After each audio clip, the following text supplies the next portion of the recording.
সময়টা তখন 30শে জুন 2024।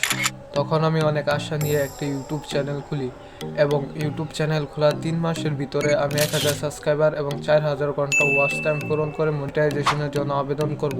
আর তখন ছিল বৃহস্পতিবার রাত 11টা বাজে। তো আমি ভাবছিলাম কালকে শুক্রবার জুমা নামাজ পড়ে এসে তারপর মনিটাইজেশনের জন্য আবেদন করব। দেন গাইস, তারপর শুক্রবার দিন সকালে আমি যখন ঘুম থেকে উঠে আমার ইউটিউব চ্যানেলটা মনিটাইজেশনের জন্য আবেদন করতে যাব, ঠিক তখনই দেখি আমার ইউটিউব চ্যানেলটা আর নাই। তারপর গাইস আমি অনেক তাড়াহুড়ো করে আমার জিমেলে ঢুকে দেখি একটা জিমেলের নোটিফিকেশন এসেছে।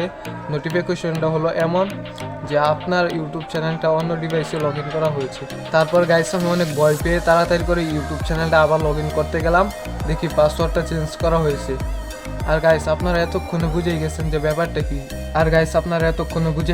আমার ইউটিউব চ্যানেলটা কি হয়েছিল। হ্যাঁ গাইস, আমার ইউটিউব চ্যানেলটা হ্যাক হয়ে গেছিল। গাইস আপনারা অনেকে বলতেই পারেন যে এত ছোট চ্যানেল কিভাবে হ্যাক হয়। গাইস তখন আমার চ্যানেলটা অনেক গ্রো করছিল। তো গাইস আমার প্রত্যেকটা ভিডিওতে আপনারা দেখতে পাচ্ছেন মোটামুটি ভালোই ভিউজ হয়েছে। তো তখন আমার চ্যানেলটা গ্রো হতে চলেছিল, তো তখনই আমার চ্যানেলটা হ্যাক হয়ে যায়। তো আমার একটা ভিডিওতে প্রায় 1 মিলিয়ন ভিউজ হয়েছিল। তো সেই ভিডিওগুলো কেটে দেওয়া হয়েছে।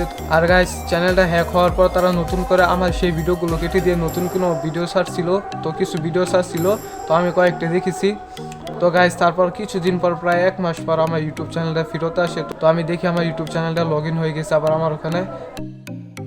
গাইস এই যে আপনারা নিচের স্ক্রিনে দেখতে পাচ্ছেন কি অবস্থা গাইস, একদম চ্যানেল ডাউন হয়ে গেছে। আর গাইস আমার চ্যানেল তো একদম শেষ, এই চ্যানেল দিয়ে আর কি করব। তাই গাইস এই চ্যানেলটা আমি এখন ডিলিট করে দিব। তো এই যে আপনার ব্লগ, এই যে চ্যানেলটা দেখতে পাচ্ছেন, এটা আমার একমাত্র ভরসা, এটাতে নিয়মিত ব্লগ দিব। আর এই চ্যানেলটা আমি ডিলিট করে দিব।